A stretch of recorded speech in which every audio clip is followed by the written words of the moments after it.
Olá, boa noite. Bem-vindos a mais um resumo do dia, aqui no seu canal Caos Operária TV. Nesta quinta-feira, dia 18 de março de 2021.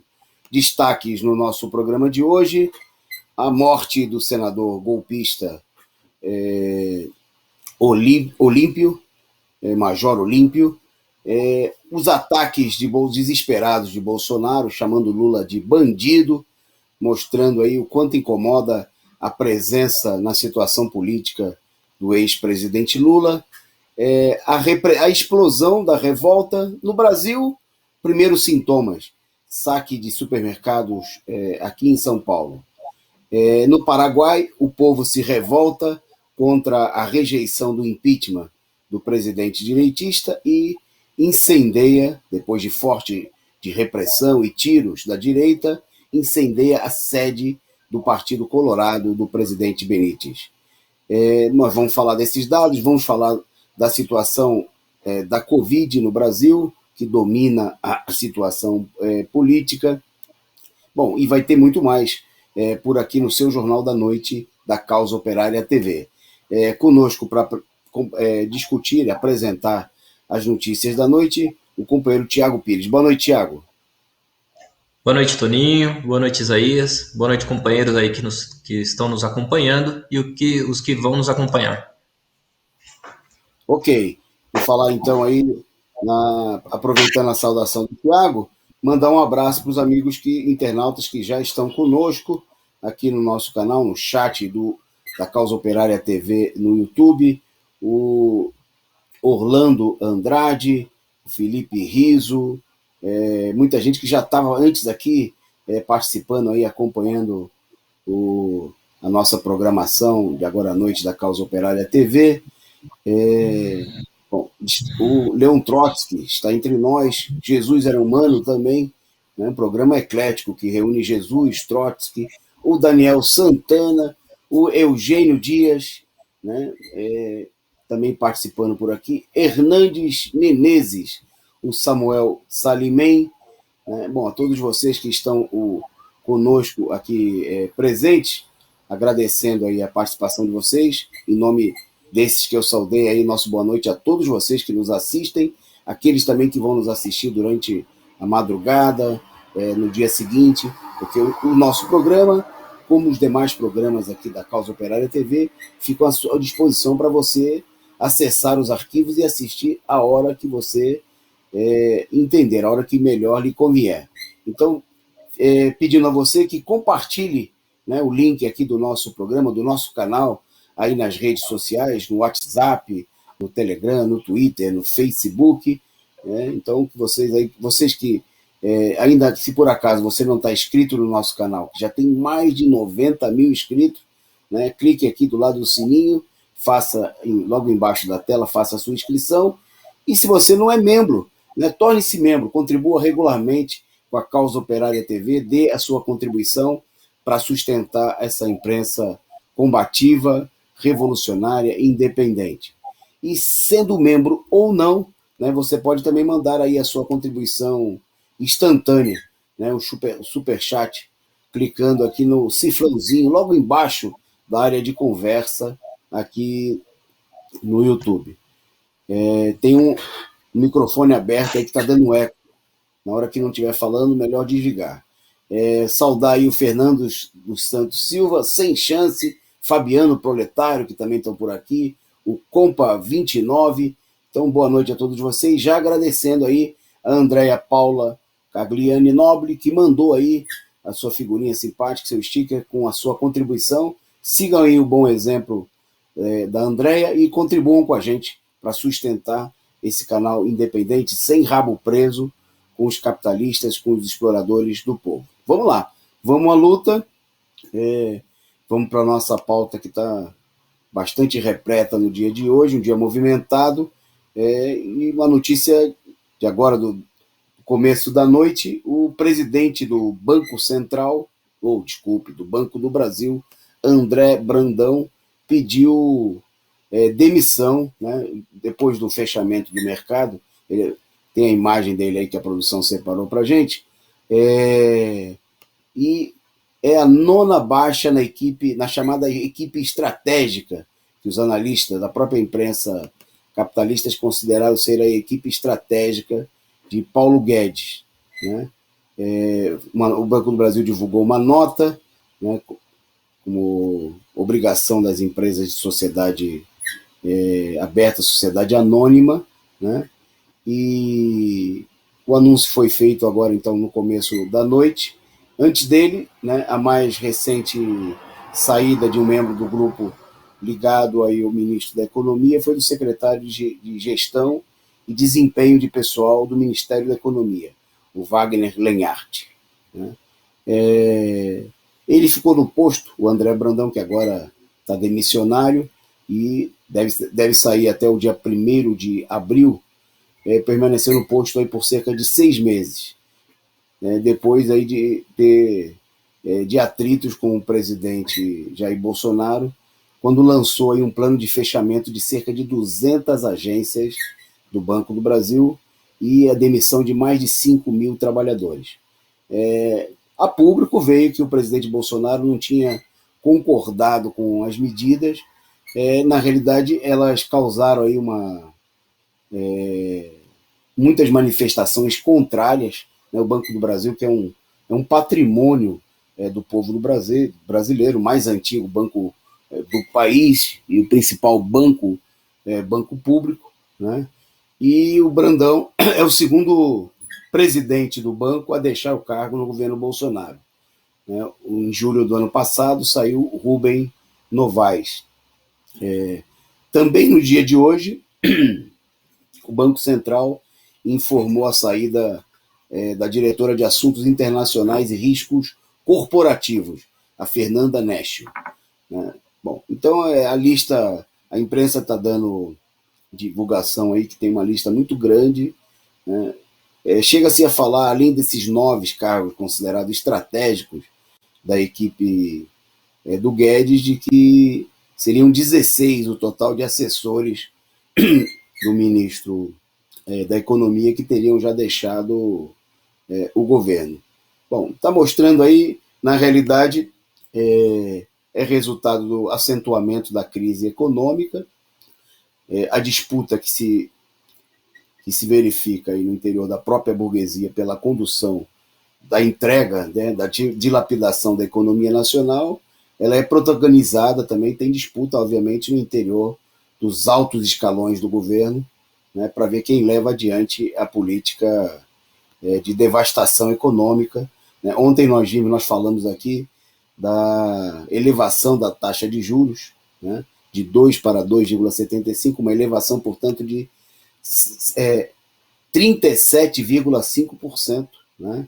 Quer dizer, um aumento de 37,5%, que nada vai representar a mais para os banqueiros ao longo desse ano, só essa elevação e a estimativa de que a taxa chegue a 4,5% no final do ano, vai representar um acréscimozinho de 70 bilhões nos cofres dos banqueiros, né, em juros e serviços da dívida pública ao longo desse ano.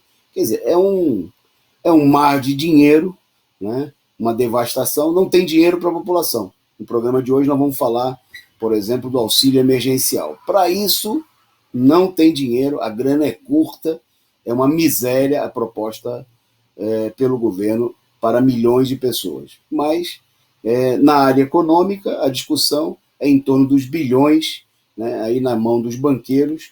Bom, e no meio dessa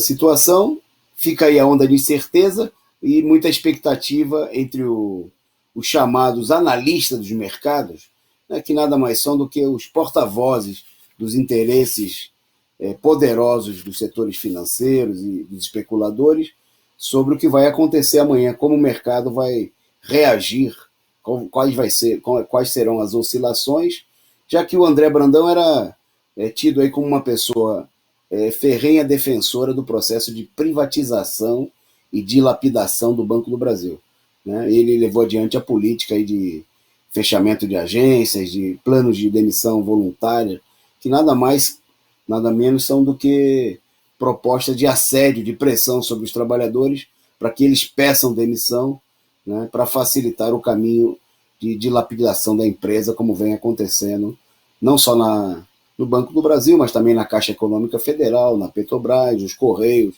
e outras estatais. Bom, vamos em frente na nossa pauta, né? Vou passar a palavra para o companheiro Tiago, né, para comentar aí um fato inusitado, uma repressão em Brasília que é bem sintomática da situação de ditadura, né, diante de um pequeno protesto que estava acontecendo lá na capital federal. Com você, Tiago, para contar para o pessoal.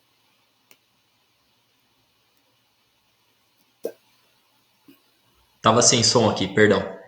É isso aí, Tony. Nós estamos a caminho aí de uma ditadura, né, aberta, né? Os 5 militantes do PT que protestavam contra o governo Bolsonaro, né, estavam aí com uma faixa Bolsonaro genocida, né, com o símbolo aí, a suástica do nazismo, né, e terminaram presos na manhã de hoje, né, quinta-feira, 18, né, por conta dessa manifestação.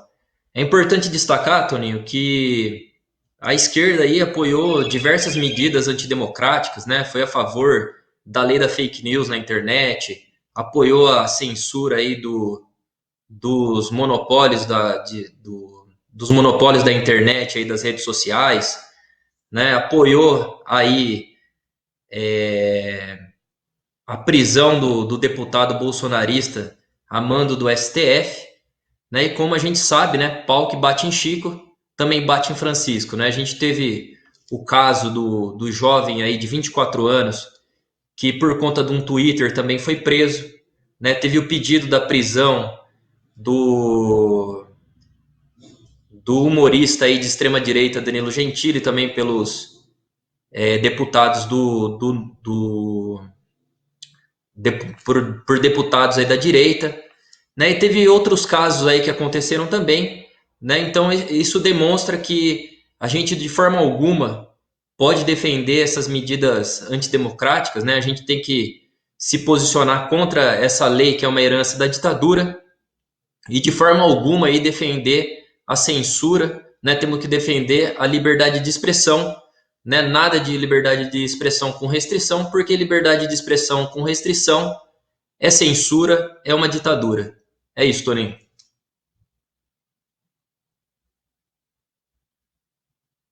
Tá fechado. Agora fui eu. Vocês viram aí a imagem, né, da faixa pintada pelos jovens manifestantes, que é uma reprodução de uma charge do Aroeira. Eu acho que a produção tem pra gente aí a própria charge, isso aí. Coloca aí pra gente. A própria charge, ela tinha sido já alvo de censura, né? O renomado chargista, aí, que trabalha inclusive em jornais da imprensa capitalista, né, foi alvo de processo aí por parte da direita, do próprio governo, por conta dessa charge. Houve todo um movimento de manifestações aí em apoio ao Aroeira, né? Bom, e a situação está mostrando exatamente o que diz a charge, né? Que nós estamos num regime que caminha para uma posição cada vez de tipo mais nazista, ditatorial, né? Contra os trabalhadores. Tem a sequência dessa aí, produção, se você liberar, coloca pra gente essa aí, ó, que é depois que o Aroeira já tinha sido ameaçado, ele fez fez essa, que é a charge continuada, né? Mexeu com a minha hemorroida, tome brocha, né? Já que era para avacalhar, ele avacalhou mais ainda.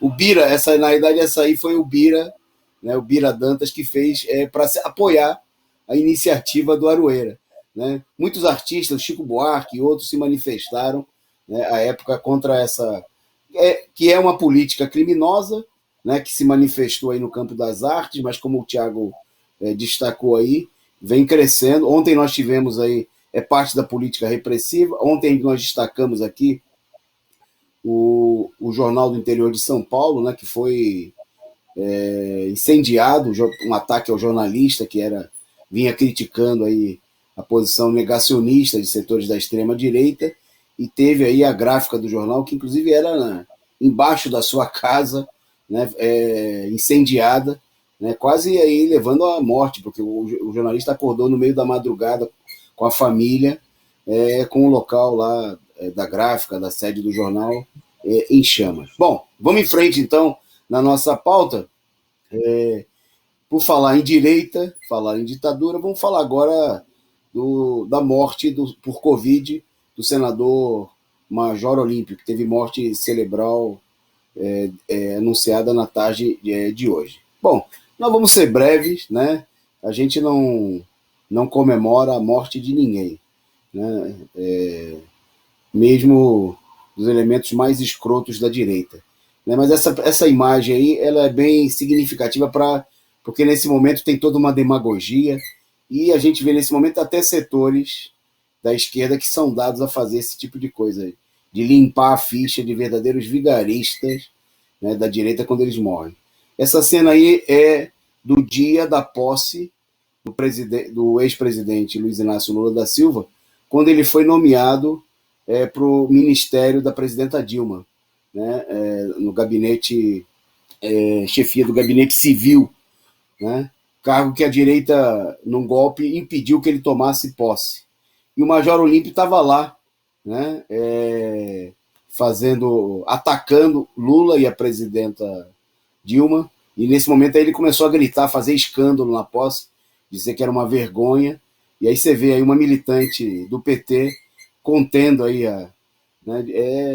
na falta de homens que tomassem iniciativa mais adequada, ela foi lá e tentou tapar a boca do então deputado, na época deputado federal, né? O Major Olímpio teve uma carreira, uma espécie de sindicalista, ele que foi durante mais de 2 décadas membro da Polícia Militar aqui do estado de São Paulo, né? Essa corporação de guerra contra o povo, né? Para ficar aí durante muito tempo e se tornar oficial, não dá para esperar que a pessoa seja muito boa. Ele era um defensor de toda a política repressiva, né? Hoje, por exemplo, ele foi saudado pelo Temer, né, como uma grande pessoa, Michel Temer, dizendo que ele colaborou muito quando o próprio Temer foi secretário de Segurança Pública aqui no estado de São Paulo, nos governos Tucano, né? Então, fez carreira aí como uma espécie de sindicalista desses setores militares, mas é um político direitista, reacionário, se vinculou aí ao Bolsonaro, né?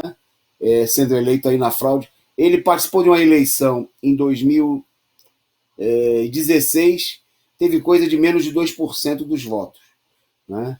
E depois, na fraude das eleições de 2018, né, que iniciou com a grande fraude da prisão e cassação da candidatura do Lula, ele teve aí milhões de votos que ninguém sabe de onde veio, né? Ninguém nem conhecia o Major Olímpio, né? Não tinha nenhuma popularidade, mas aí foi na esteira da fraude que elegeu o Bolsonaro, se tornou senador no estado de São Paulo, com atritos aí com Dória, já como ele era profundo aliado do Bolsonaro, e logo depois das eleições, Bolsonaro e Dória começaram a ter uma disputa, quem ia ocupar o espaço político, já pensando, inclusive, na eleição de 2022, ele apoiou o Márcio França na eleição do segundo turno, né? Junto com setores da esquerda que tiveram a mesma política criminosa de apoiar o Márcio França, que era vice-governador do Alckmin, né? Lá do Covil, do PSDB, tudo farinha do mesmo saco. Quer dizer, é um tipo de político profissional, né, que sempre na direita, mas oscilando para lá e para cá, né, quem dá mais, né? E aí está ele junto com Dória, depois que o França finalmente perdeu a eleição, né, ele tentou uma reaproximação, embora com alguns atritos, depois ele rompeu com o Bolsonaro, né, e estava aí no cenário político aí, buscando construir um espaço próprio. Bom, morreu de Covid, muita gente falando, inclusive, depois de ter participado de atos aí contra medidas de contenção à pandemia, porque ele, como toda uma ala da direita, né, tentou vender a política de que não era preciso adotar nenhum tipo de medida de proteção. Em relação a isso, ele não fez absolutamente nada, como todos os políticos da direita, nada de defender o atendimento do povo, nada de defender testes em massa, nada de progressivo, como foi a marca da sua carreira política, né, que hoje, obviamente, a imprensa golpista vai procurar cobrir de... Eu já vi aí tudo que é tipo de vigarista da direita, do judiciário, do legislativo, Temer, integrantes do STF, homenageando aí o Major Olímpio, né, que é a política de todos eles, e a imprensa golpista que, na morte, procura apresentar verdadeiros vigaristas, né, vilões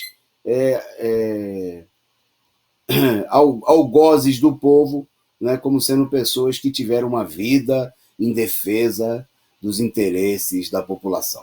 Bom, mas vamos em frente, né? Porque tem coisa mais importante a ser tratada aqui no nosso programa. Não sem antes a gente agradecer aí, né, saudar aí a presença do pessoal que está conosco no programa, o Caio Túlio, que amanhã vai estar conosco aqui apresentando o resumo do dia, a Ana Matos, o Anderson Andrade, membros aí do nosso canal, né, que estão acompanhando aí a nossa transmissão e ajudando aí, com certeza, o pessoal está divulgando aí o link do programa e do nosso canal nas redes sociais, compartilhando, chamando o pessoal para não assistir as mentiras da imprensa golpista, mas vir assistir aí o Jornal da Noite da Causa Operária TV. Bom, vou devolver para o Tiago para falar toda essa situação levada adiante pela direita, né, pela trupe da direita que o Major Olímpio integrava, está provocando aí uma situação de explosão social. E um acontecimento importante, que nós vamos mostrar em imagens e depois no finalzinho em vídeo, foi aí uma tentativa, pelo menos, um primeiro saque do Carrefour aqui em São Paulo. Conta aí para os nossos amigos internautas o que aconteceu, Tiago.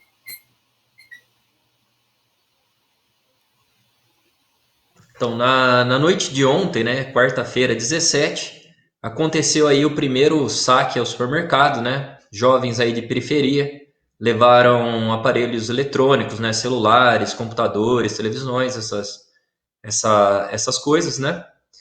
E isso aí, né, tende a se repetir, né? Isso aconteceu na cidade de São Paulo, na Zona Oeste, mas tende a se repetir aí em diversas cidades do Brasil, que demonstra aí que a situação é explosiva, né? Essa situação foi gerada por conta da política golpista, né, que já colocou mais de 14 milhões de pessoas no desemprego, são 100 milhões de pessoas aí que se encontram na pobreza, 40 milhões que já estão na extrema pobreza, e é legítima essa reação popular, né, na busca aí pela sua sobrevivência, né, pela garantia das suas condições de vida. É isso, Toninho.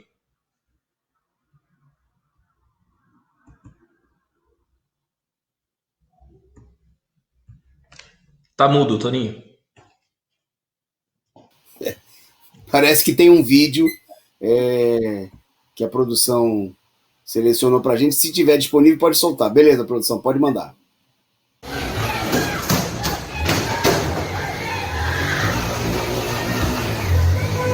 Arrastão, caralho.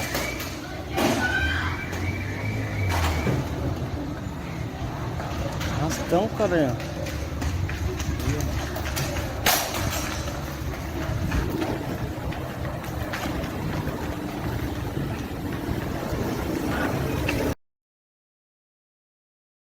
Destacar, Toninho, só fazer um comentário, que a população está sem auxílio emergencial, né? O auxílio emergencial terminou, era uma miséria de R$ 600. Agora está previsto aí um auxílio que vai ter em média R$ 250, uma miséria que não dá para absolutamente nada, né? Tendo em vista aí que uma cesta básica é R$ 650, R$ 250 não paga nem a metade de uma cesta básica, né? Isso sem contar as despesas com água, luz, moradia, vestimenta e etc. Então é muito legítima aí a reação popular, uma reação desorganizada, mas legítima aí da população que está sendo jogada na miséria. Desorganizada ainda, e que o povo se organize, né, para lutar e para garantir aí, pelos meios que forem necessários, os seus direitos, né, a não passar fome, né, a não morrer numa situação que é imposta, né, pela burguesia e pelos seus governos reacionários que não estão nem aí para a população, né? Bom, vamos em frente então, destacando agora, bom, em ação inútil, Ministério Público pedem responsabilização por Bolsonaro por crimes contra a saúde por aglomerações lá no estado do Acre, né? Bom, eu começaria, antes de dar os dados da própria notícia, destacar que esse tipo de iniciativa de repressão de conduta, né, de censura à manifestação, nós somos contrários, né? Mesmo que se trate do Bolsonaro. Porque o negócio começa assim, né? Com o Bolsonaro não vai acontecer absolutamente nada, né? Porque quem é que vai... vocês estão vendo aí imagens do Bolsonaro quando da visita dele ao Acre, que é o que está sendo questionado agora lá pelo Ministério Público, ter causado aglomeração. Então, com o Bolsonaro não vai acontecer absolutamente nada. Mas esse tipo de medida abre caminho, né? Esse tipo de medida que, inclusive, como nós destacamos aqui, o Tiago falou no começo do programa comentar outra notícia, tem o apoio muitas das vezes da esquerda, né? Que acha que até que enfim alguém está fazendo alguma coisa contra o Bolsonaro. Contra o Bolsonaro não dá nada, a medida não vai ser levada adiante, né? E se prosseguir, sempre vai ter lá algum juiz, um ministro, para resolver a situação. Ou um general para ameaçar o juiz que, se ele levar adiante, a coisa vai ficar preta para o lado dele, né? Bom, mas esse tipo de medida acaba servindo de pretexto para atacar, né, os trabalhadores e particularmente a esquerda.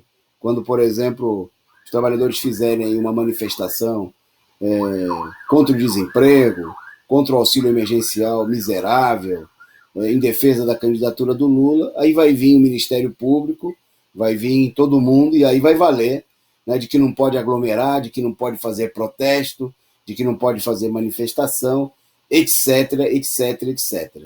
Então é preciso destacar o caráter, né, o Ministério Público Federal, a iniciativa foi do Ministério Público Federal e do Ministério Público do Estado do Acre, né? Eles pediram ao Procurador-Geral da República, que é quem pode, né, abrir processo para responsabilizar criminalmente Bolsonaro e outras autoridades.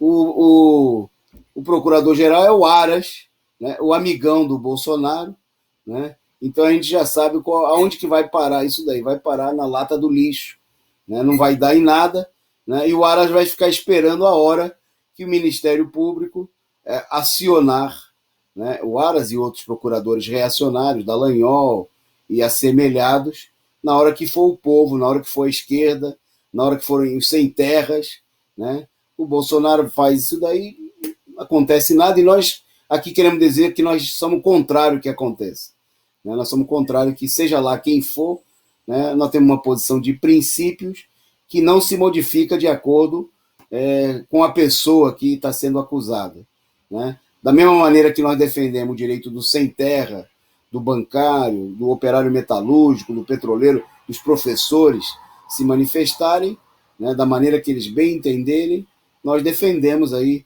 o direito de manifestação, até mesmo de escroques como Bolsonaro, né, de fascista, de nazistas, e que esse direito, né, a liberdade de manifestação, a não existência, né, da censura, esse direito democrático esteja acima, né, de qualquer tipo de medida.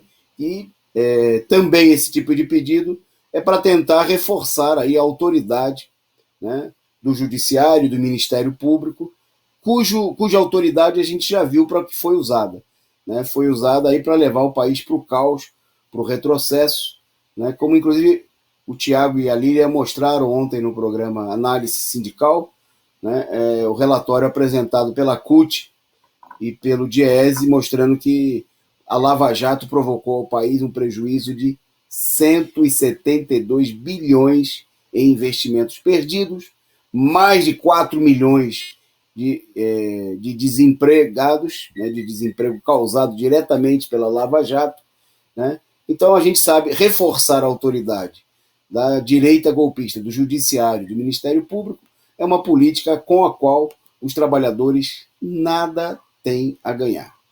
Bom, vamos falar um pouco agora da situação de caos na saúde, né? E nós vamos destacar um fato, nós temos falado aqui todo dia, apresentado muitos dados, hoje nós vamos apresentar alguns dados, mas eu vou passar para o Tiago comentar um fato que é sintomático da situação no país, porque o fato é ocorrido nada mais, nada menos do que na capital, na principal capital, na cidade mais rica do país, onde um jovem de apenas 22 anos veio a óbito no dia de ontem. E o Tiago vai contar para vocês aí em que condições isso aí aconteceu. Vai lá, Tiago. É isso mesmo, Toninho. O governo Bruno Covas aí da cidade de São Paulo, né, tentou esconder aí a primeira morte aí por falta de leitos, né? Um jovem aí de 22 anos, né, Renan Cardoso, faleceu no dia 13 e só veio a se confirmar a morte dele no dia de hoje, né? Ou seja, são 5 dias aí escondendo que já morrem pessoas aí por falta de leitos, né? Do dia de ontem para o dia de hoje, né, eram 395 pessoas, né, não estão à espera de um leito. Hoje já são 475. O Bruno Covas, né, como o Toninho sempre reforça, né, que traz a política dele no nome, né, que é fazer covas, né, prometeu aí 270 leitos, né? Se o déficit é de 475, era o mínimo que ele deveria propor, né? Mas ele propõe aí ampliar para 270. Essa política a gente também não tem que levar a sério, né, Toninho? Porque a gente sabe que é só encenação que esses cínicos aí do PSDB, esses genocidas aí, a política deles é uma política de cinismo, né, de mentiras. O Dória, assim como o Bruno Covas, nunca fizeram nada, não teve qualquer planejamento, né? As fábricas aí, o transporte, todos funcionando aí com aglomeração, né? Não existe nenhuma política aí para parar o genocídio, nunca foi oferecido os testes para a população, muito menos as vacinas aí que não passou de um marketing político aí do Dória, né? Então a população precisa se organizar, ir à rua contra todos esses governos genocidas, né? Desde o Bolsonaro até o Dória, Bruno Covas, né? E todas as cidades e estados do país para garantir suas condições de vida, para salvar a vida da população. É isso, Toninho. Esse dado é interessante, eu não tinha lido a notícia, e isso que você destaca é importante. Quer dizer, o caso já é de 5 dias atrás, né? Ontem o Estado anunciou que já haviam mais de 100 pessoas mortas no estado de São Paulo, né, à espera de um leito de UTI. Né? E só agora aparece que na capital, há 5 dias atrás, quer dizer, já teve um caso.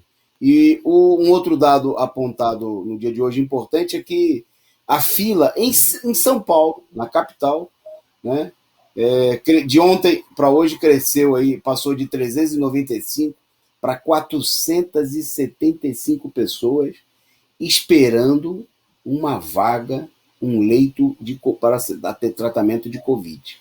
Né? Então, essa situação, o colapso está mostrando aí, né, para que serve, né, o suposto caráter científico, né, propagado aí em relação a Dória, em relação a Covas. Né?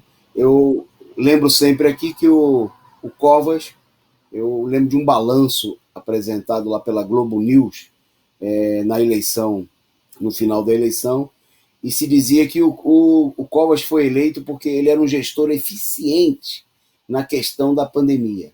Daí a eficiência, né? O pessoal, 500 pessoas na cidade mais rica do país, esperando por um leito para tratamento da Covid. Né? Quer dizer, as pessoas estão morrendo no caminho, fora do hospital. Né? E o governo não adotou medidas nenhuma. Hoje eu vi o próprio Covas, Bruno Covas, o prefeito, dando entrevistas e procurando justificar que é como se a situação estivesse pegando, depois de um ano da pandemia, a situação pudesse se justificar que a situação está pegando as pessoas de surpresa, né? Como se o governo não soubesse que ia acontecer exatamente o que está acontecendo, o que era totalmente previsível. Nada foi feito, nada de testes, né? Nada de construir. Um ano dava para ter construído hospitais de excelência, né? A gente viu, por exemplo, casos como foram divulgados na pandemia na China, hospitais serem construídos em 10 dias. Aqui, demoraram meses para construir hospitais de campanha, que foram usados na campanha eleitoral, né? Vários desses hospitais foram desmontados logo depois que eles ganharam as eleições e a população ficou sem atendimento, né? São Paulo tem uma enorme rede hoteleira que está vazia e que, mesmo não tivesse, a prioridade é salvar a população, né? Tem que tomar os hotéis, né? Ocupar os hotéis, equipar os hotéis com equipamentos necessários ao atendimento da população, contratar médicos, por exemplo, como aqueles mais de 8 mil médicos cubanos, né, que o Bolsonaro, com apoio do Covas, do Dória, do Major Olímpio, mandou embora, né, e que agora estão fazendo falta para atender a população, abrir as universidades públicas para que o filho do trabalhador possa estudar medicina e multiplicar, né, e ser médico no Brasil deixe de ser um privilégio, né, que quase exclusivamente é destinado aos filhos da burguesia, aos filhos da classe média, né, que isso seja aberto para os filhos dos trabalhadores da cidade, do campo, e que a gente... mas, obviamente, essa não é a política dos genocidas, daqueles que querem privatizar tudo, destruir a saúde pública, a educação, e por aí vai. Bom, vamos em frente. Destacando, daqui a pouco a gente fala mais dos dados da pandemia. Vamos destacar agora um dos temas centrais do programa, o Bolsonaro, numa situação de muita tensão sobre, né, o governo nunca teve num clima de pressão e tensão tão elevado como nesse momento, né?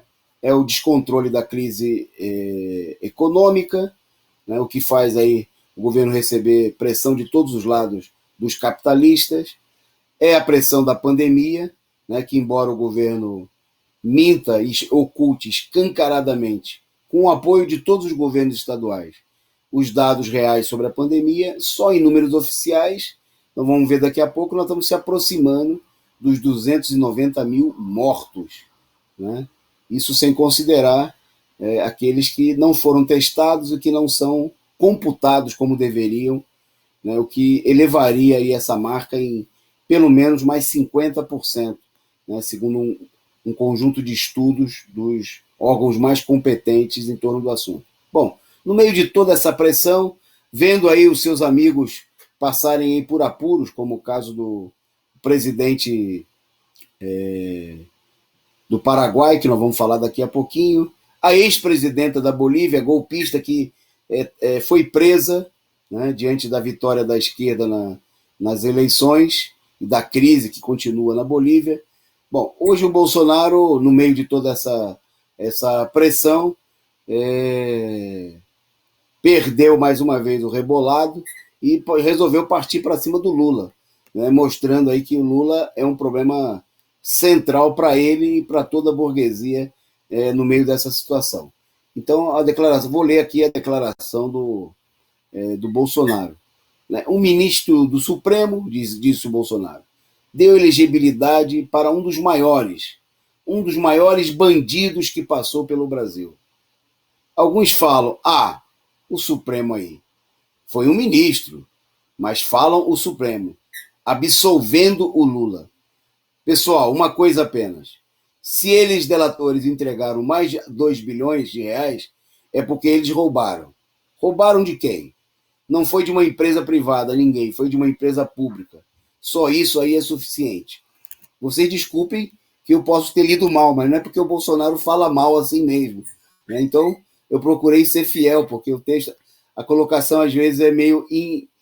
não dá para entender. Bom, mas o fato é que o Bolsonaro, desesperado, né, procura requentar aí as acusações contra o Lula, sabedor aí do enorme apoio popular que o ex-presidente Lula tem nesse momento, né? Ontem nós destacamos aqui que o fato de que Lula, em entrevista à norte-americana CNN, declarou que está à disposição, se for convidado pelos partidos de esquerda, né, aceita ser o candidato a presidente. Bom, nós do PCO já colocamos o nosso convite, a nossa intimação, não ao Lula, né, que está se colocando à disposição, mas aos partidos da esquerda, para que a esquerda e as organizações dos trabalhadores se unam, né, porque quem precisa do Lula, quer dizer, não é o Lula que precisa dos partidos para ser candidato, é o povo brasileiro que precisa, né, do Lula como um fator importante, fundamental, para impulsionar uma ampla mobilização. Né? Então, esse desespero, todo esse chilique do Bolsonaro, né, e não só dele, mas de muitos setores da direita, declarações desencontradas, ameaças, a tentativa de anular, caçar, na realidade, retroagir aí a anulação dos processos do ex-presidente. Ontem nós tivemos aí o ministro da 13ª Vara Federal de Curitiba mantendo o bloqueio dos bens do ex-presidente Lula. Tudo isso mostra, né, o quão receosa está a direita, está a burguesia, que sabe que só chegou ao governo em 2018, né, por conta da fraude, né, por conta de um processo viciado em que afastaram o principal candidato da disputa, o candidato que em agosto de 2018 tinha mais de 50% das intenções de voto, né, quer dizer, tinha chances reais de ser eleito no primeiro turno, né, e está aí agora o desespero. É preciso, essa situação está mostrando, obviamente, junto com um conjunto de outros fatos e ameaças que nós estamos vendo, que a direita está procurando mostrar as suas garras. Né? Por isso, daí a necessidade, né, de chamar a mobilização, que é a esquerda, lançando a candidatura do ex-presidente Lula. Uma arma não só para defender uma mudança nas eleições, uma vitória da esquerda, mas também para efetivamente ser uma ferramenta para impulsionar a luta nesse momento em que o povo brasileiro está sofrendo profundamente, né, como o presidente Lula mostrou mais uma vez saber da situação na sua primeira exposição pública, né, ao falar desse sofrimento, e que a situação só pode ser modificada através da luta, da mobilização nas ruas. Por isso, é hora de lançar a candidatura de Lula já, né? Nada de esperar, né? Nada de ficar olhando as iniciativas da direita, né? Mobilizar com o lançamento da candidatura do Lula. Bom, mas vamos em frente. Nós vamos falar daqui a pouquinho da posição de política diversa de um general que já teve lá no governo do Bolsonaro. Bom, mas antes, para mostrar a autoridade desses generais, né, não vamos voltar ao tema que foi destaque aí, meses atrás, quando teve o escândalo, chamado escândalo das latas de leite moça, né, quando houve a denúncia aí de que o governo tinha comprado aí coisa de, eu já nem lembro mais o número, acho que 15 milhões de latas gastou 15 milhões só com latas de leite moça, né, e ainda procurou explicar que os militares precisam de muito açúcar, né, para repor aí muito exercício, principalmente os oficiais, né? Você pode ver que eles estão todos aí em forma. Bom, agora hoje apareceu mais dados aí das licitações feitas pelo governo, né, sempre envolvendo produtos aí de primeira necessidade, pelo menos para os generais, né, Tiago? Fala aí. Com certeza, Toninho. Depois aí dos milhões aí em leite condensado, né? Dos 80 mil litros de cerveja, 700 toneladas aí de picanha, né? Agora o governo gastou aí, né? As Forças Armadas aí, mais de 1 tonelada, Toninho. 1,2 tonelada, né? E 200, eu já nem sei mais falar quanto que é aqui, 200 mil quilos, sei lá. Exato, é 1.200 toneladas. Deixa eu te ajudar. 1.200 toneladas. 1 milhão e 200 mil quilos de que é mesmo? De filé mignon. Enquanto o Filé povo passa mignon. fome, enquanto o povo passa fome, não tem auxílio, né, morre de Covid aí sem direito à saúde pública, né, os golpistas aí, né, os militares que fazem parte do golpe, né, assaltam aí os cofres públicos na cara dura mesmo, Toninho. Né, são mais de 40, quase 50 milhões aí gastos aí pelos integrantes do Exército, da Marinha e da Aeronáutica. Né, um absurdo, né? Enquanto a população aí morrendo de fome, né, perdendo seus empregos, 40 milhões aí que vão para a extrema pobreza aí, sem ter como manter suas condições de vida, né? A gente vê essa farra, né, com o dinheiro público aí, né?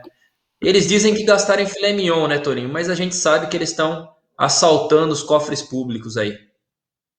É isso, Torinho. Ok. Enquanto me recupero aqui da tosse, tem uma charge boa que a produção. Eu acho que é de uma aula de estratégia militar, né? No alto comando. Tá lá. Forças Armadas compram picanha e cerveja. Homens, vamos começar ataque por essa região. E tá lá a figura de um boi, né? Como se fosse um mapa, né? E a aula de instrução militar. Né? É bom lembrar que nos últimos anos,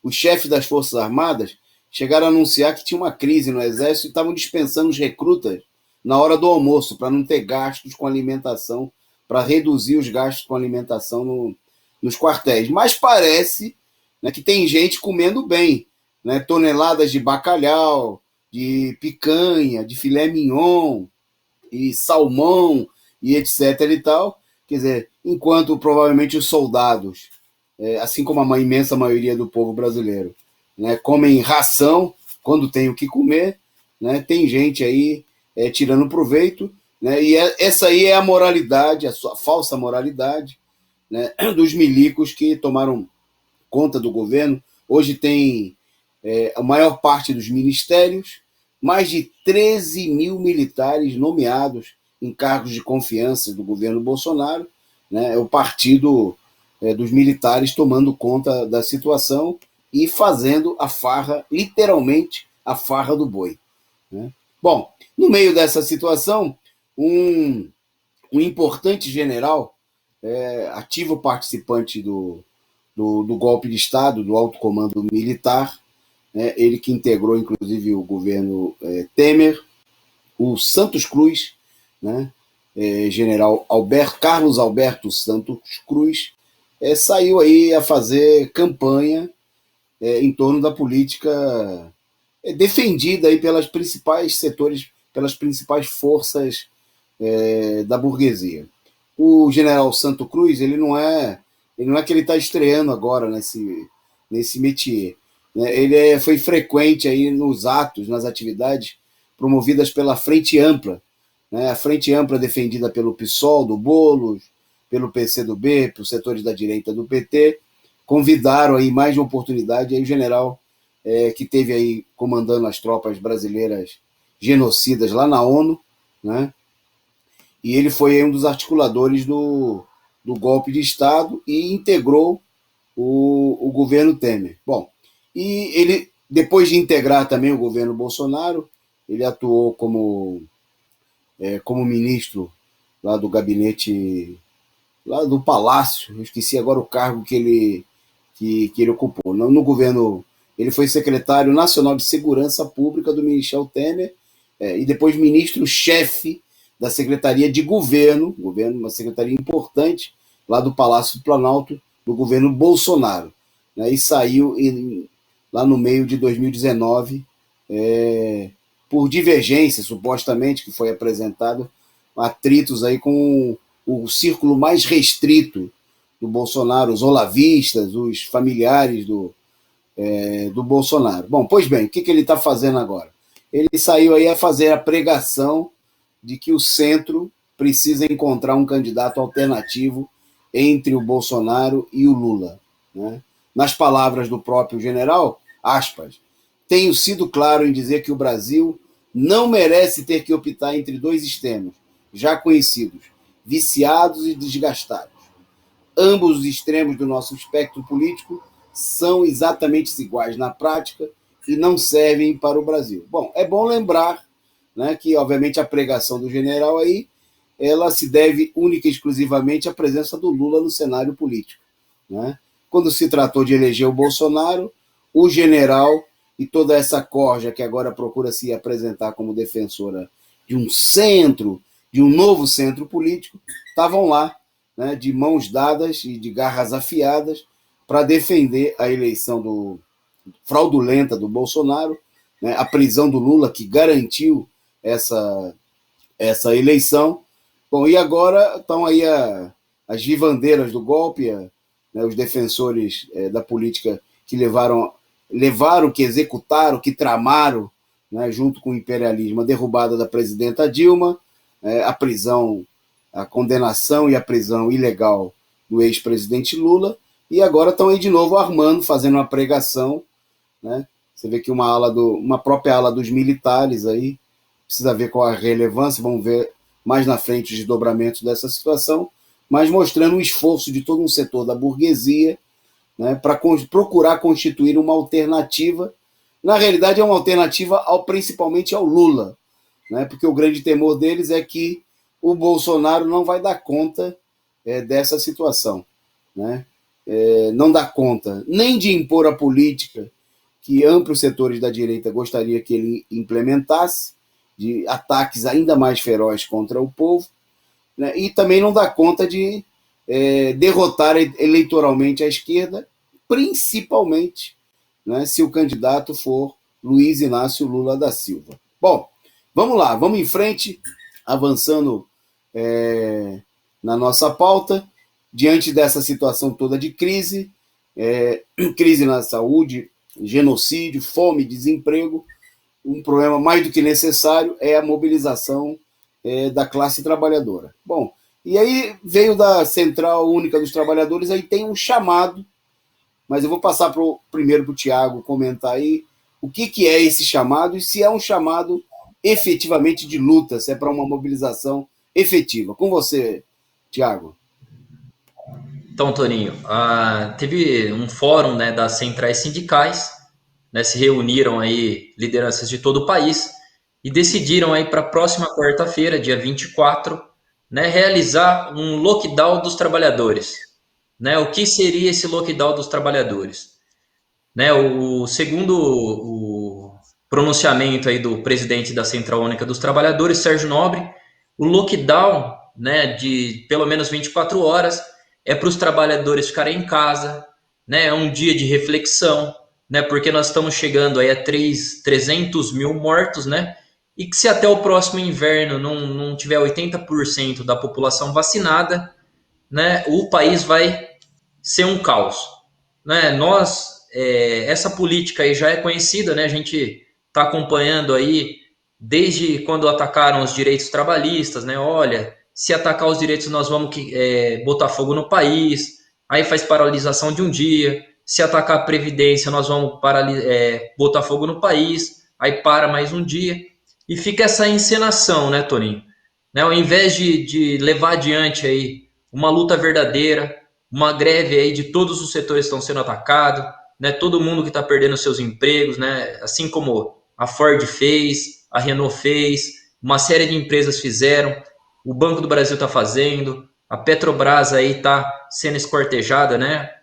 Então é um ataque aí gigantesco contra toda a classe trabalhadora, né? Que a Central Única dos Trabalhadores, a CUT, deveria chamar todas as categorias aí a fazer uma greve geral e colocar abaixo o governo golpista do Bolsonaro, né? E como consequência, né, o golpe de Estado no país. É isso, Toninho. Ok. Eu queria acrescentar aí as colocações do companheiro Tiago, né? Primeiro, a crítica ao próprio termo usado aí pela direção da CUT e, obviamente, aí pressionado pelas outras chamadas centrais, né? Muitas delas entidades que apoiaram a direita no golpe, que agora está ferrando profundamente com a vida dos trabalhadores. Primeira coisa é que esse termo lockdown da classe trabalhadora não tem nada a ver com a classe trabalhadora. Né? O trabalhador faz greve, não faz lockdown. Né? O trabalhador se mobiliza para enfrentar e derrotar o seu patrão e os seus inimigos. O trabalhador não tem, até porque ele não tem a possibilidade, e isso não muda a situação, ficar em casa reclamando. Né? Nesse sentido, o presidente da CUT fala em fazer um dia de reflexão. Né? A gente, se dia de reflexão mudasse alguma coisa, né, era só, não precisava dos sindicatos organizarem greve, era só contratar os mosteiros, né, ia lá e pedir aos monges, né, para dar uma força, e todos os problemas se resolveriam com os monges lá refletindo 24 horas por dia sobre a situação. Ora, venhamos e convenhamos, né, trata-se de uma política que nada, absolutamente nada tem a ver com um verdadeiro método de enfrentamento da situação pelos trabalhadores. Né? Em segundo lugar, que usar essa expressão encobre uma política que vem sendo adotada pela direita, né, que é fingir que é uma medida de combate, né, à pandemia, a adoção do lockdown, como a gente está vendo que de maneira nenhuma isso é verdade. Né? Primeiro que o lockdown nem de fato nem é um isolamento. Né? Como a gente vê aqui, nós estamos mostrando todos os dias os trens lotados, ônibus lotados, metrô lotado. O trabalhador ele continua se ferrando, né? Se aglomerando forçadamente aí no transporte coletivo, nos locais de trabalho. Né? E é diante disso, né, que as centrais sindicais precisariam enfrentar para ter uma saída para os trabalhadores. Né? Porque os trabalhadores não são esse reduzido grupo da classe média e da burguesia que pode ficar em casa em isolamento. Né? Até porque também o governo, né, a direita, né, não garantiram nenhuma condição de isolamento real para os trabalhadores. Né? Não dá para ficar em casa com a barriga roncando e vendo os filhos passarem necessidade. Né? E o trabalhador ele se vê forçado, não só pelo patrão, né, quando ele tem patrão ainda, quando ele ainda está conseguindo ter um emprego, mas também pela sua condição de extrema necessidade de sair à luta. Né? Isso vale desde aqueles trabalhadores que vendem a sua mão de obra cotidianamente, mas também para o pequeno comerciante, né, para o trabalhador que tem um pequeno negócio, uma oficina, né, um bar, uma barbearia, etc, etc. Né? Então, obviamente que é necessário uma mobilização, né? E não um problema de fazer reflexão e ficar em casa. Né? Esse tipo de medida, como o Tiago falou aí, é uma espécie, é uma encenação, né, tão ruim ou pior do que os chamados dias de luta sem luta. Né? Aqueles dias que era um dia nacional de luta em que não acontecia absolutamente nada. Né? Porque nos dias de luta a burocracia ficava em casa e no último período mandando mensagem pela internet, fazendo live. Né? Quer dizer, sem lutar, nada, absolutamente nada, 0% de zerente é zero. Então se trata, essa política obviamente se trata da versão sindical da política do fique em casa, né? O que é uma política de farsa da direita e para os trabalhadores. Bom, essa situação inclusive coloca um problema que eu queria destacar. Há setores que estão saindo às ruas para protestar, né, justamente contra o lockdown, pela situação de que o governo não garante a sua subsistência, não tem como obrigar as pessoas a ficarem em casa passando fome, né, tendo que pagar o aluguel da garagem que é usada para oficina, da loja que usa como barbearia.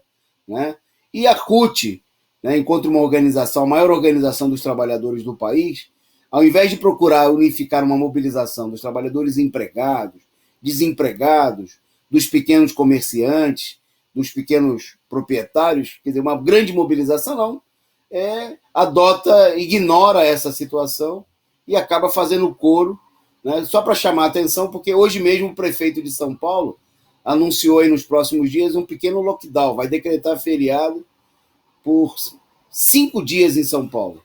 E se a gente contar aí os finais de semana, nós vamos ter 10 dias de recesso, né, de lockdown disfarçado na cidade de São Paulo, O Rio de Janeiro está estudando medidas semelhantes. Inclusive, vamos ser claros, o dia 24 da CUT, por coincidência, vai cair numa data em que isso vai acontecer. Então não vai acontecer nada, né? Eu, na semana passada, nos professores, vi lá o pessoal discutindo que a CNTE que não apoiou, não chamou a mobilização quando os professores de São Paulo estavam fazendo greve para obrigar o Dória a fechar as escolas, estava chamando um dia de luta para o dia 24. Né? Dia 24, que o país inteiro está em recesso. Agora vai estar até em feriado. Né? É o pessoal que gosta de fazer luta de faz de conta. Então vai fazer live, vai fazer discurso na internet. Sabe o que isso aqui adianta? Nada. Nada, absolutamente nada. Né? E é preciso denunciar que essa política não serve efetivamente para mudar a situação. Pode ser bom para refletir, né? Para os sindicalistas refletirem, mas parece que eles não estão refletindo. Porque refletir significa verificar a situação, examinar a realidade e adotar mudança. Essa política está levando 300 mil mortos. Né? E tem um ano que os sindicalistas estão fazendo essa mesma coisa. Nada. Né? Os trabalhadores dos Correios estão morrendo, a empresa sendo ameaçada de privatizar, e os sindicalistas dos Correios em casa. Né? Os trabalhadores metalúrgicos sendo demitidos, as fábricas fechando e nenhuma luta dos sindicalistas, dos metalúrgicos. E a gente poderia ficar aqui falando horas em horas, porque são raras as categorias que conseguiram, né, pressionar aí as direções sindicais para levar adiante alguma luta nesse momento. Então, venhamos e convenhamos. Nós precisamos de mais de dia de ação e de mobilização, né, e muito menos de reflexão. Porque o povo já refletiu, o povo está por aqui com o governo, né? O povo sabe que precisa de auxílio emergencial de verdade, que não é essa porcaria que nós vamos falar daqui a pouco, né? Que tem que ter vacinação para todo mundo, mas para ter vacinação para todo mundo tem que enfrentar o governo, porque o governo é incapaz de garantir isso daí. Né? O povo sabe que precisa de emprego, e para ter emprego precisa reduzir a jornada de trabalho, e para reduzir a jornada de trabalho tem que fazer greve, tem que ocupar as fábricas para evitar a demissão. E os sindicalistas sabem isso, porque a história já demonstrou isso daí. Só deu certo quando os trabalhadores lutaram. Eu nunca vi mudar nada através de reflexão. Né? Nunca. Nem na luta contra a escravidão.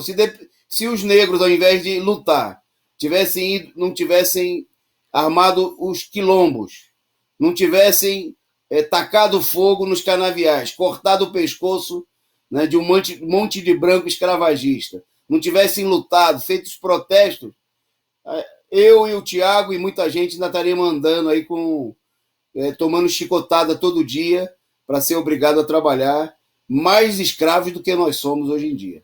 Então, obviamente, que essa política é uma política totalmente inútil. Bom, nós vamos em frente, que a gente ainda tem 4 pontos na pauta aí, e eu vou passar para o Tiago falar, não sou eu agora, justamente sobre o envio. O governo enviou hoje, né, para o Congresso Nacional, assinou as 4 parcelas do novo auxílio emergencial. Né, e a medida provisória criando o auxílio emergencial para o Congresso Nacional. Né. O auxílio que só será pago a partir de abril. É bom lembrar o seguinte, ó, o auxílio emergencial era de R$600 até setembro, até agosto. A partir de setembro, ele foi reduzido pela metade, né, e passou a ser de R$300 até dezembro.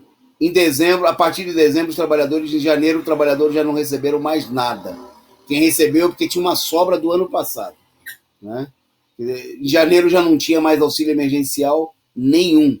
Janeiro, fevereiro, março. 3 meses. Bom, e agora o governo que doou, com o aumento da taxa de juros, 70 bilhões a mais. Né? Não é só isso. Os banqueiros, coitados, eles estão passando por muita necessidade e eles vão receber mais de 1 trilhão ao longo do ano. Ele doou a mais. Só com a alta de taxa de juros, os banqueiros doaram 70 bilhões né, foram doados aí pelo Banco Central, pelo governo, com o aumento da taxa de juros e a previsão de aumento até o final do ano. Bom, agora o Congresso aprovou, né, um gasto com o auxílio emergencial que está limitado a 44 bilhões. Quer dizer, quase a metade que eles vão dar para os banqueiros só com essa alta da taxa de juros. Né? São aí, deve ter aí uma dúzia de banqueiros, 20 banqueiros, já vamos exagerar. Né? E você tem aí 100 milhões de pessoas passando fome. Então, para 20 banqueiros você doa 70 bilhões e para, né, milhões de famintos, né? No caso, inclusive o governo já anunciou com a medida provisória que não vai dar para todo mundo. Né? A medida prevê o seguinte, que o benefício, né, vai ter valores entre 150 a 375 reais, né? Fala-se aí numa média de 250 reais, então, né? E 22 milhões e 600 mil pessoas a menos do que aqueles que receberam o auxílio emergencial serão beneficiados. Mais ou menos eles estão cortando um terço. Eram 68 milhões de pessoas, segundo os dados do governo, né? E desses aí, 22 milhões e 600 a menos vão receber o auxílio emergencial. Né? Então, primeiro, o próprio auxílio não dá conta de nada. Né? Por exemplo, eu vi nesse domingo o pessoal falava, que estava protestando na rua, falava, bom, eu tenho um bar, se eu receber 250 reais, como é que eu vou manter a minha família com 250 reais? Né? Como é que um pai de família que está desempregado, né, vai... 250 reais, como o Tiago falou agora há pouco, né, não dá para comprar um terço de uma cesta básica. Né? E para uma família seria necessário, em média, 3 cestas básicas. Quer dizer, não dá para um sexto daquilo que seria necessário só com alimentação. Né? Quer dizer, é um escárnio, né? É um pouco caso total com o povo brasileiro, e é essa política o que foi encaminhado, o que está mostrando aí que a política apresentada pelas centrais não dá conta, porque diante dessa facada não adianta reflexão, tem que agir. Né? A burocracia precisa acordar, os trabalhadores precisam se mobilizar. Bom, vamos em frente, nós estamos caminhando para o final. Vou passar para o Tiago anunciar aí os números da Covid-19 no dia de hoje. Ok? Vamos lá. Então, Toninho, vamos apresentar a fatura aí do golpe, né? Fatura aí da política genocida. Né? Tivemos aí nas últimas 24 horas 2.724 mortes. Ou seja, é o segundo maior número aí de mortos aí na pandemia, né? A gente sabe que os números são bastante falsificados, né? Mas são os números oficiais.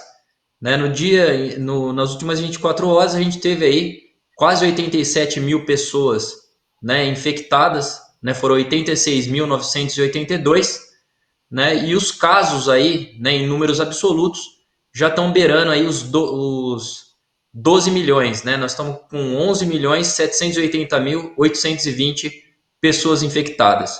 O número de óbitos aí se aproxima de 290 mil mortos, né? São 287.499, né? Esse daí é o resultado, né, da política aí dos governos golpistas e genocidas aí, dos municípios, dos estados, né? E, obviamente, né, do governo federal, né, do governo golpista aí do Bolsonaro.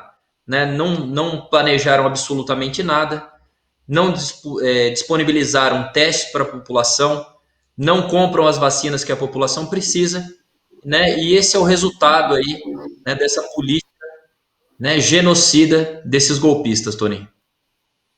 Ok. Vou pedir à produção, coloca esse quadro aí para gente, produção, só para a gente fazer um comentário. Até porque os números têm alguma diferença do que a gente falou agora, mas não é por acaso, e não é por falha do Tiago, não.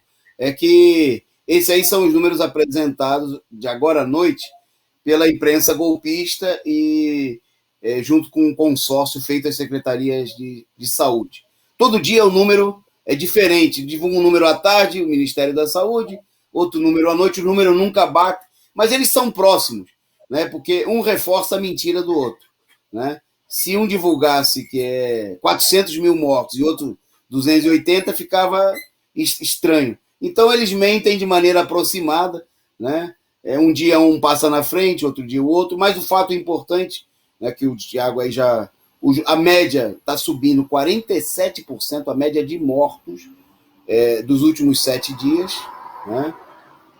Hoje, com esse quase em torno de 2.700 mortos aí, né, e quase 288 mil em números oficiais, como o Tiago explicou, e também a média de casos, né? Ontem nós tivemos mais de 90 mil casos no único dia, né? E hoje aí perto disso, 87 mil e tantos, aumentando também. Quer dizer, nós estamos ainda numa curva muito ascendente, né? E no pior momento em que a gente vem falando isso aqui ao longo da semana, todas as redes de saúde praticamente do país estão colapsadas, tudo em vermelho, né? Não tem vagas, né? Nem nas cidades mais ricas como São Paulo, né? O que dirá no interior. E a burguesia fica tentando mostrar aí um outro caso, em Araraquara fez aí uns dias de lockdown. Isso são exceções que só confirmam a regra, né? Que a situação está totalmente fora de controle, né? Não está sob controle em nenhum lugar do país, né? E nós estamos caminhando. O Tiago falou aí agora há pouco, importante, a proximidade do inverno, né? Que é um perigo, né? Porque nós vamos chegar aí nós estamos correndo o risco de chegar de novo no ano passado os momentos de maior alta, que foram os meses de junho, julho, né? Quando a pandemia, né? Os casos de Covid se encontram com os casos de pneumonia, de gripe, né? E que levam a uma fragilização ainda maior da população, né? E que é óbvio que já está totalmente fragilizada pela situação de fome, de miséria que se encontra, né? Tornando aí o pessoal aí vítima, presa mais fácil da Covid pela falta de medidas do governo. Bom, antes da gente ir para a última, eu queria agradecer aqui as várias contribuições aqui enviadas para nós aqui ao longo do programa. E você ainda, antes do final, você ainda pode contribuir. Agradecer ao Jesus Era Humano, desta vez eu consigo, o Para Que Postar Só Tendo Face. Muito obrigado a todos vocês aí que contribuíram, né? Você pode fazer a sua contribuição até o final do programa, fique à vontade aí. Uma ampla participação do pessoal aqui no chat, tem muita coisa, não dá para a gente ler tudo, mas eu queria destacar aqui 2 ou 3 comentários. O Compa 29, destacando: os servidores de saúde estão doentes, sendo afastados, sem equipamentos de proteção, sem as EPIs, sem salários, um absurdo. O Estúdio MS, falando aí sobre o comentário, aí, a postagem do Ciro Gomes sobre o Major Olímpio.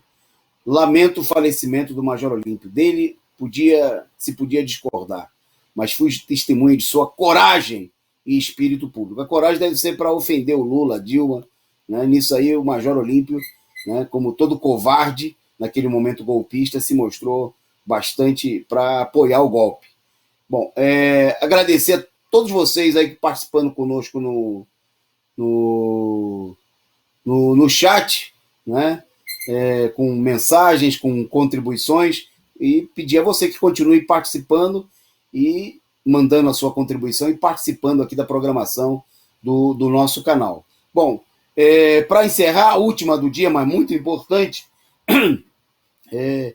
e são um exemplo para a luta do povo brasileiro, né?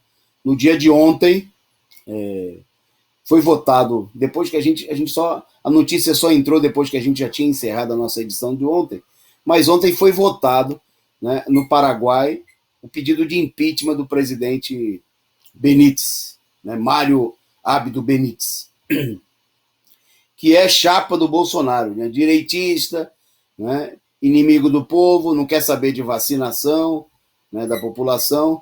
E os protestos começaram lá no começo de março, né, justamente contra a falta de vacina, o desemprego, e foram crescendo e pressionaram aí. Essa pressão resultou que a oposição parlamentar apresentou no Congresso um pedido de impeachment. E ontem o andamento desse processo foi colocado em votação, foi derrotado por 42-36, né? O Benítez aí contou com o apoio do seu partido, dos setores da direita, de setores empresariais, para barrar o impeachment. Bom, e aí o povo saiu às ruas protestando. Eu acho que tem imagem aí, produção, dos protestos. E no meio desses protestos, uma coisa importante, né? Nas ruas lá da capital, vocês vão ver a imagem aí, o seguinte, um segurança, né, disparou contra os manifestantes de escopeta, né, na sede do partido do presidente da República, o Partido Colorado. Bom, e aí vocês vão ver que bonita a imagem, o que o povo fez com a sede do Partido Colorado lá do Paraguai. Tá aí, ó, a sede do partido em chamas, né, em resposta à agressão do canalha fascista, né? O pessoal incendiou, né? E as manifestações continuam acontecendo, e esse é o único caminho para enfrentar a direita. Não vai ser com reflexão, né? Vai ter que ser, a reflexão a ser feita precisa queimar, né? Aquilo que atrapalha o povo, precisa arder, né? Só um destaque importante é o seguinte, que o presidente, para tentar enganar o povo, ele fez uma série de anúncios. Primeiro ele anunciou que a vacina ia ser doada por Taiwan, né? Como o Paraguai é uma espécie de mercado de produtos importados, né? Inclusive de Taiwan, o governo disse que tinha boas relações com Taiwan e que Taiwan ia mandar aí um carregamento de vacina. O governo de Taiwan negou, dizendo que primeiro ia vacinar a sua própria população. Bom, aí na sequência, eles fizeram aí, o ministro das Relações Exteriores do Paraguai se reuniu nada mais, nada menos do que com o Ernesto, o ministro das Relações Exteriores do Brasil. E daí o Benítez começou a contar, se não fosse triste, seria uma piada, seria humor negro, que o Bolsonaro vai mandar as vacinas para salvar o povo do Paraguai, né? O Bolsonaro que não está salvando nem... está tendo dificuldade de salvar a própria pele, né? E está deixando aí 300 mil brasileiros morrerem, né? Nós vamos completar aí nos próximos dias essa marca, né? Que hoje até é um número tão assombroso que eu me dei conta, é o número de mortos declarados de paraguaios mortos na Guerra do Paraguai. Quer dizer, é uma chacina, um extermínio, né? Sem igual, né? E aí o criminoso lá, que é amigo do Bolsonaro, veio tentar tapear o povo do Paraguai. Bom, e pela disposição de luta mostrada aí nos últimos dias e no dia de ontem, está ficando evidente que o povo paraguaio não está afim de ser enganado. Por isso, vamos às ruas, né, vamos se mobilizar, que é o único caminho de fazer valer a vontade da população. Tiago, você, eu já mando o meu abraço aqui para todo mundo, boa noite, e deixo para você encerrar aí, mandando uma saudação para os nossos amigos internautas. Beleza, Toninho. Agradeço o convite aí. Tá do lado do Toninho é sempre uma aula. Um abraço, Isaías. Um abraço aí para todos os companheiros que nos acompanharam e que vão assistir esse vídeo. Curta e compartilhe. É isso aí.